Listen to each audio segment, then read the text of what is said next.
Korupsi merupakan masalah paling serius yang dihadapi negara dan bangsa Indonesia saat ini. Tindak pidana korupsi yang terjadi terentang mulai dari korupsi kecil-kecilan, seperti pemberian uang pelicin ketika berurusan di kelurahan, sampai ke korupsi besar-besaran seperti penyelewengan dana, bantuan likuiditas Bank Indonesia atau BLBI yang bernilai triliun rupiah. Kejadian ini makin mempertegas anggapan bahwa korupsi sudah membudaya dalam kehidupan masyarakat Indonesia. Berbagai upaya telah dilakukan untuk memberantas korupsi di bumi Indonesia, antara lain dengan membentuk badan negara yang diberikan kewenangan luar biasa seperti Komisi Pemberantasan Korupsi atau KPK. Semenjak didirikan tahun 2002 sampai sekarang, KPK telah menindak berbagai kasus korupsi. Akan tetapi indeks persepsi korupsi Indonesia sebagaimana dilansir oleh Transparansi Indonesia atau TI tetaplah rendah. Bahkan untuk tahun 2010 Indonesia berada pada peringkat negara terkorupsi di Asia Pasifik, dan tahun 2011 indeks persepsi korupsi atau IPK Indonesia adalah 3,0 peringkat 100 dari 183 negara di dunia.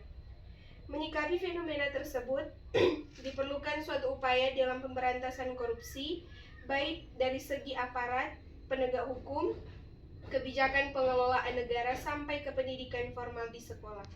Beberapa negara telah melaksanakan pendidikan anti korupsi di sekolah dan telah menunjukkan hasil yang signifikan. Hong Kong yang melaksanakan semenjak tahun 1974 dan menunjukkan hasil yang luar biasa.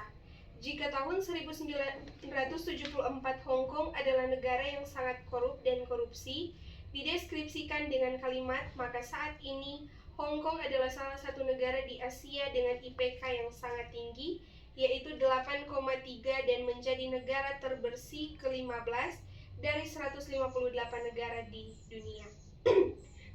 Keberhasilan ini merupakan dari upaya pemberantasan korupsi dari segala segi, termasuk pendidikan anti korupsi yang dilaksanakan di sekolah secara formal. Jika dibandingkan dengan strategi pemberantasan korupsi lainnya, pelaksanaan pendidikan anti korupsi di sekolah secara formal akan memberikan beberapa keuntungan kepada negara, baik secara pragmatis maupun secara teoritis dan filosofis.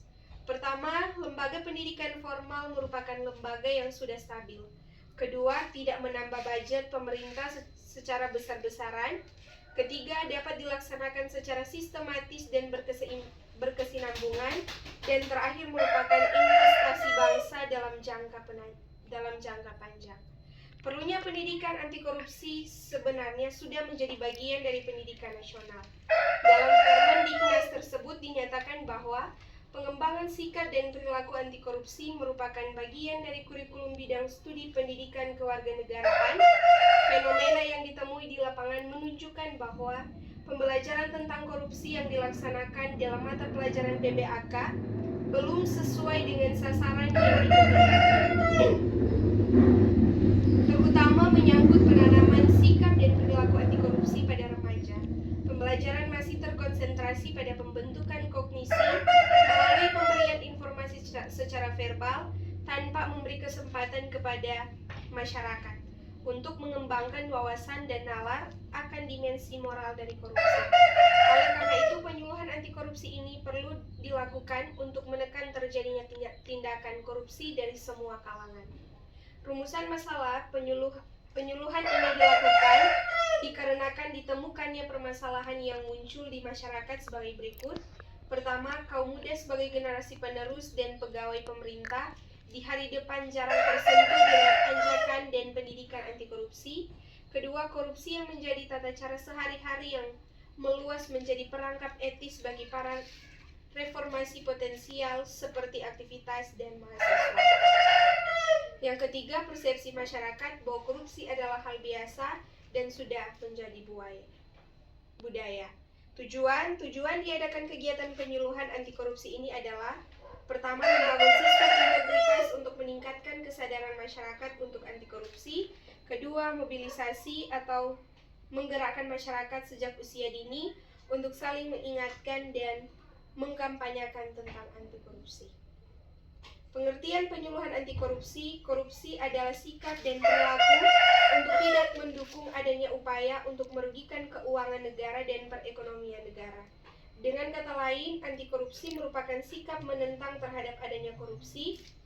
Tindakan korupsi merupakan salah satu tindak pidana yang sangat menyasarkan rakyat karena menyalahgunakan dana milik negara. Tindak seperti ini sangat merugikan sistem perekonomian dan pembangunan nasional. Oleh karena itu, perlu dilakukan penyuluhan anti korupsi.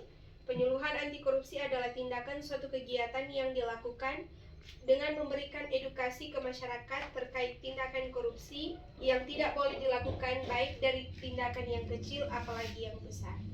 Upaya pemberantasan korupsi tidak dapat hanya dilakukan melalui upaya-upaya penindakan pelaku. Penyuluhan anti korupsi pertama adalah personil yang bersertifikat korupsi penyuluh anti korupsi pertama dan mempunyai lingkup penyuluhan anti korupsi di kalangan masyarakat. Teman-teman, saya mengajak kepada teman-teman sekalian untuk bisa bergabung dengan kami di Universitas Pembangunan Indonesia Manado.